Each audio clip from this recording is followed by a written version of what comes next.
kesan jirada. Yoo yaashama akkam jirtu nagaaf jaallu waaqayyo bakka jirtu hundumaatti sinifaa baay'atu kun YouTube channel Boonsaa Addisuu Guuteeti. YouTube channel kana irratti barsiisa sagalee waaqayyoo viidiyoowwan jireenyaa furateenyaaf bu'aa buusan akkasumas odeeffannoo kiristaanaa wayitaawaa ta'e yeroo yerootti siniif gadhiisna. Taree haaraa yoo taatan YouTube channel kana subscribe gochuudhaan maatii keenyatti dabalamaa isiniin jenna. Haga xumura viidiyoo kanaatti nu waliin turaan affeerraa keenya jaalalaati. Viidiyoo keenya irraa keessatti odeeffannoo waa'ee dhuguma zarfeen gara waldaa Ortodoksiitti deebite moo hin deebine jedhu isiniif ni dhiyeessina. Akkasumas odeeffannoowwan barbaachisoo garaagaraa kan biraa isiniif dhiyeessina. Nu waliin ta'a. Akkuma beekamu faarfattuu zarfeen kanaan dura waldaa Ortodoksii keessatti faarfattuu beekamtuu turte. Isa booda dhugaan waa'een Iyesuus Kiristoos isheedhaaf galuudhaan gara waldoota warra wangeelaatti dabalamuudhaan Kiristoos qofaa lallabaa jiraachuun ishee ni beekama. Isa booda albaama garaagaraa akkasumas viidiyoowwan siingilee fi faarfannaa babbareedaa gadhiisuun ishee ni beekama. Amma dhiyeenyatti albaama guutuu tokko gadhiisuudhaaf qophii guddaa irra turte.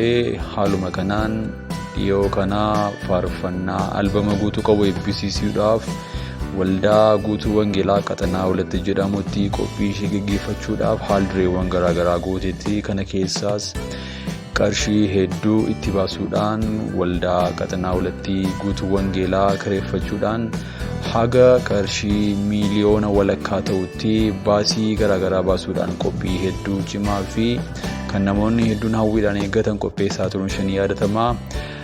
Garuu jala bultii isaatti qophiin suni hafeera jedhamuun isaa namoota baay'ee gaddisiisee akkasumas zarfeen gara waldaa Ortodoksii deebite jechuudhaan oduu baay'een odeeffame. Haa ta'u malee garuu deebii zarfeen waldaa Ortodoksiitti deebite moo hin deebine jedhuu fi waan isheen dubbatte akka armaan gadiitti isiniif dhiyeessinaa nu hordofaa. Dubbii isheen akka mata dureetti fayyadamte akkas jedha. Dhuguma zarfeen gara waldaa Ortodoksiitti deebite.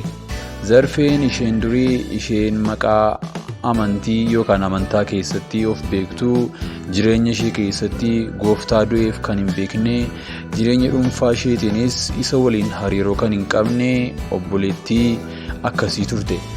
Amma garuu isheen durii zarfeen isheen amantaa hordoftu durii Kiristoos waliin du'uudhaan Kiristoos ishee keessa jiraachaa akka jiru isheenis akkasuma Kiristoos keessa jiraachaa jirti.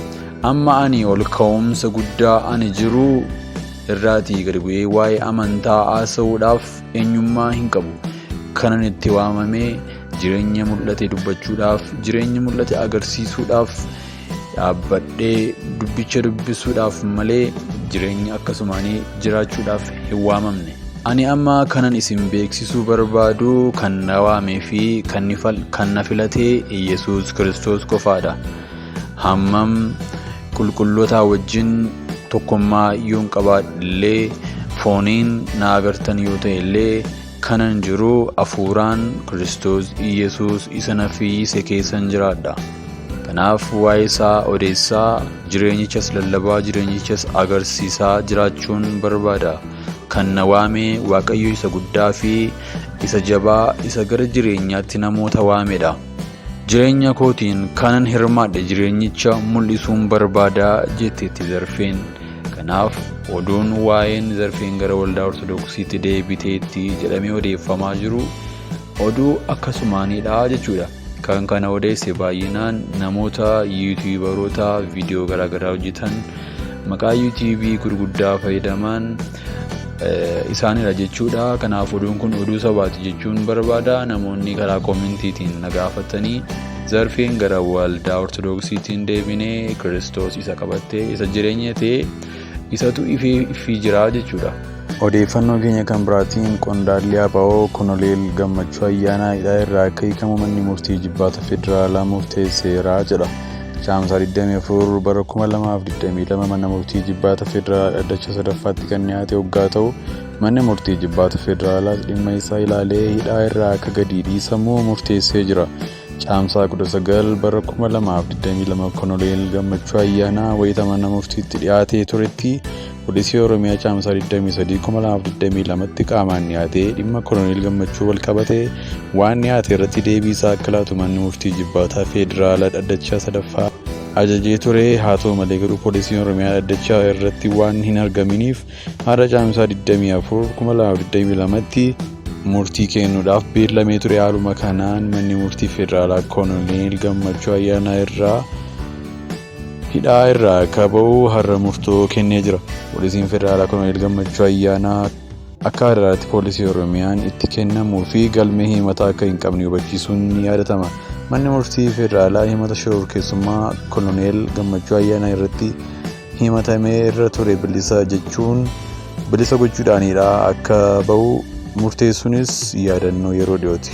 Haga oduun kun qindaa'utti Koloneel Gammachuu Ayyaanaa mana hidhaatii akka ba'u murtaa'u malee mana hidhaadhaa ba'ee maatii isaatti hin dabalamne wanti haaraan yoo jiraate jala buunee kan gabaasnu ta'a. Gaa'elli intala Biilii Giraam maaliif yeroo 3 diigame? Ijoollota Biilii Giraam keessaa tokko Ruut jedhamti. Suuraan armaan gadii irratti argitu yeroo 3 gaa'elli ishee jala diigameera. bara 2019 keessa kitaaba Forgiving My Father and Forgiving Myself kan jedhu yeroo barreessetti akka gaa'ela 4 keessa dabartee dubbatti. Sababatti gaa'elli ishee diigame keessaa akka hangafaatti kan isheen himtu tuqaa jabaa tokkotu jira. Innis abbaan koo yeroon ijoollummaatti tajaajilaa nu dhiisee baay'ee naannaa waan tureef nu guddisuuf yeroo hin arganne.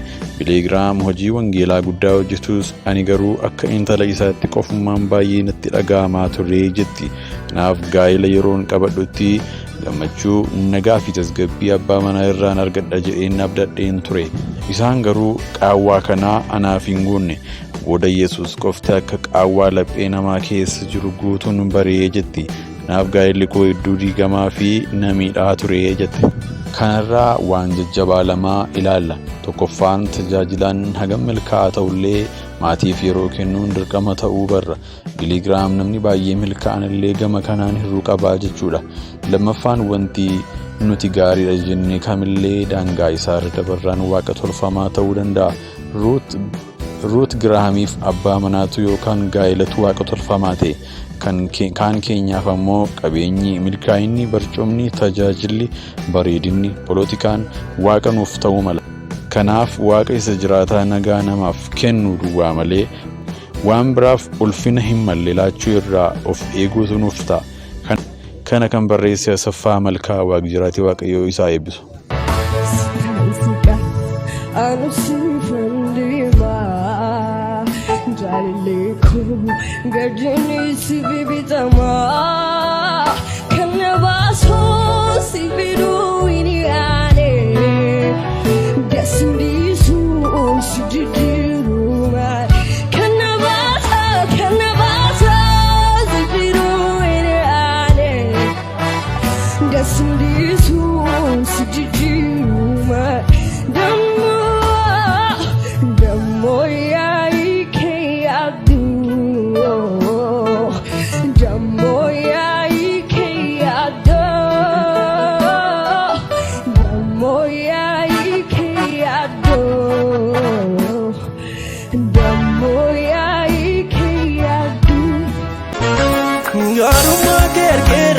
Apanaaf ta'uukee maatik seena fideera ooleni gargaarsa kee otuu bineensi baay'ee naannoo koodhaa dutu hundumaa na baraartee gooftaa si agalatu Yesuus si agalatu gaarummaa kee argeera apanaaf ta'uukee maatik seena fideera ooleni gargaarsa kee otuu bineensi baay'ee naannoo koodhaa dutu hundumaa na baraartee gooftaa si agalatu Yesuus si agalatu እግዚአብሔር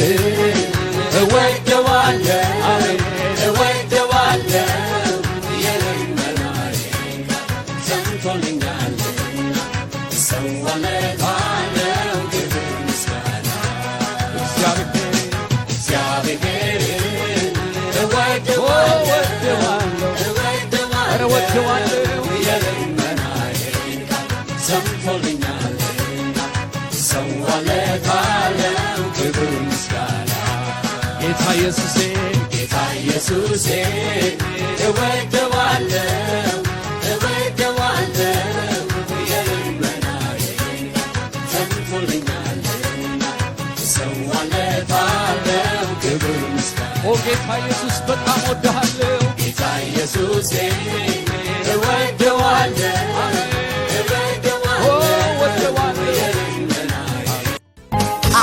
Samiti jona deka man kamne ala garin kabam kungo tankona kinne yala fabi on fakades nama abarama o mami temi kuya Jesus fodan butama fodan kabo mali farra pamana rajira purin el manama nawami darbate nangatu sichijalam kakuna ekatu nawami darbate nangatu